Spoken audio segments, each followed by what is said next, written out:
Greetings, everyone. Welcome back to my channel.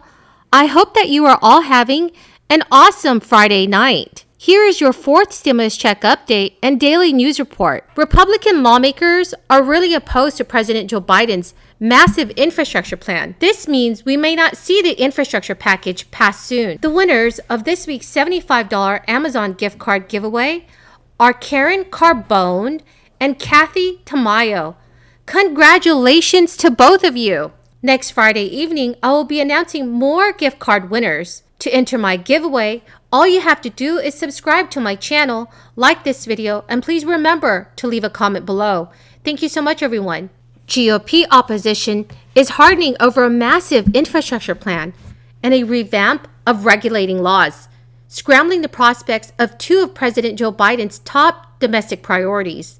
Republicans are pushing back at Biden's efforts to tie a bipartisan Senate deal on infrastructure with a larger package of Democratic priorities, warning that such a tactic will cause GOP support to crater and could torpedo the $1.2 trillion accord reached between the two parties. According to GOP sources, several members of the group of 11 Republicans who signed off on the bipartisan deal are really upset at Biden's tactics, privately warning that they too could walk away from the deal. A number of Republicans say the rising crimes across the United States has caused them to rethink support for a bipartisan effort to overhaul law enforcement practices, just as the GOP is again settling on a law and order message in its push to retake Congress in the next year's midterms. Thank you. We know that the Senate's come up with this bipartisan infrastructure plan, but now Speaker Pelosi... Deal, no deal.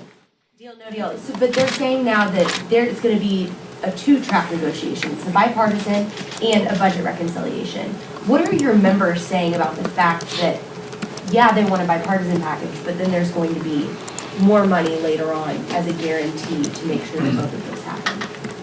I think my members think they need a chiropractor because they got whiplash after watching the president yesterday say there was a deal, then say there was no deal, and say you can't have a deal of $1 trillion on infrastructure, but you got to vote for $5 trillion the same time too, and you got to raise taxes on everybody, and you've got to have a Green New Deal. I don't think that's going to work. I don't think that's going to pass, and I think they killed any opportunity. I think it was disingenuous in every shape or form. Manu, how are you? All right, I wrote down what I think your question is. Let me see if I get it right. I wanted to follow up with the select committee, because last month you did say that you'd be willing to testify before an outside commission. Now that there is a select committee, would you be open to talk about your conversation with Donald Trump to a select committee? Well, I don't know that there is a select committee. The speaker's never talked to me about it. She hasn't set the scope. She didn't tell me about it. I haven't seen anything, so I don't know what it is. I haven't seen anything voted on. I'll wait till I review what that is. The question that you're referring to asked if I would talk to you about it. I have no problem talking to anybody about it. I don't know what the conversations that day would matter as that's going on. What I think would really matter, especially if you read the report that bipartisan in the Senate has already done from two committees, it's the lack of taking knowledge that they had prior.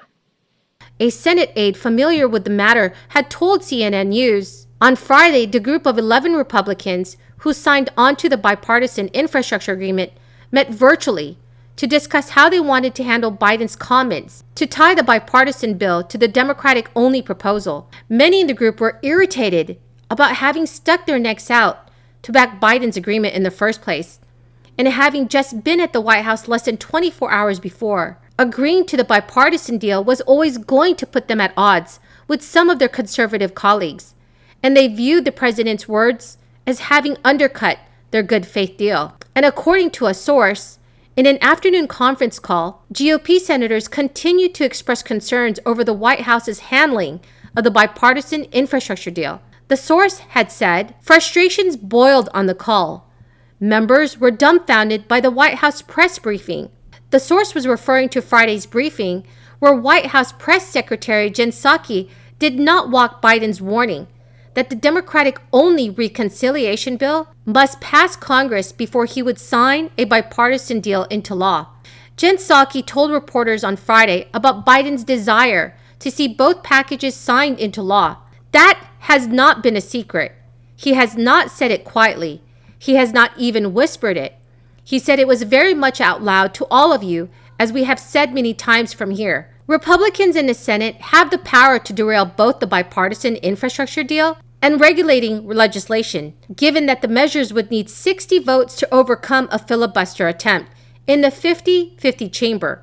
But many Democrats are very unhappy that their priorities were left out of the bipartisan plan, prompting Democratic leaders to set the stage for moving a much larger plan that could cost anywhere from $4 to $6 trillion through the so-called budget reconciliation process, which will allow legislation to pass in the Senate along straight party lines. To win over her more liberal members behind the bipartisan deal, Speaker Nancy Pelosi vowed to hold up that proposal until the Senate approved the larger reconciliation bill, angering Republicans and prompting Senate Minority Leader Mitch McConnell to signal he's ready to battle the effort. The larger Democratic bill is expected to carry many provisions in Biden's American Families Plan to expand the social safety net with tax increases on the corporations and high-income earners. So everyone, what do you think our lawmakers should do?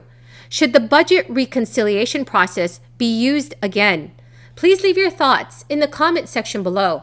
Millions of Americans who qualify to start receiving family stimulus checks in just a few weeks on July 15th can now easily enroll for or opt out of the new direct payments. Thanks to a temporary expansion of the child tax credit, part of a law President Joe Biden signed in March, 39 million middle and lower income households can receive monthly checks for up to $300 per child throughout the second half of this year. The Internal Revenue Service just rolled out a tool to make claiming the cash even easier, to help give you and your family a boost if you need the money, to help pay down debt or cover household expenses. The tax agency this week announced the launch of its Child Tax Credit Update portal that allows U.S. families to determine their eligibility for the enhanced child credit and manage and monitor their monthly payments. And as part of President Biden's stimulus package, the credit provides up to $250 a month for each child ages 6 to 17, and as much as $300 monthly for kids under the age of 6. So if you have not filed yet, or you don't typically file taxes, you can now use the IRS portal to give the tax agency the information that it needs. So everyone, that is the end of the video for tonight. I hope you found this video very helpful. Congratulations to both winners of this week's Amazon gift card giveaway. Remember, I will be having another giveaway next Friday evening. All you need to do is subscribe to my channel, share and like this video, and please remember to leave a comment below. Thank you so much, everyone, and have a very blessed Friday night.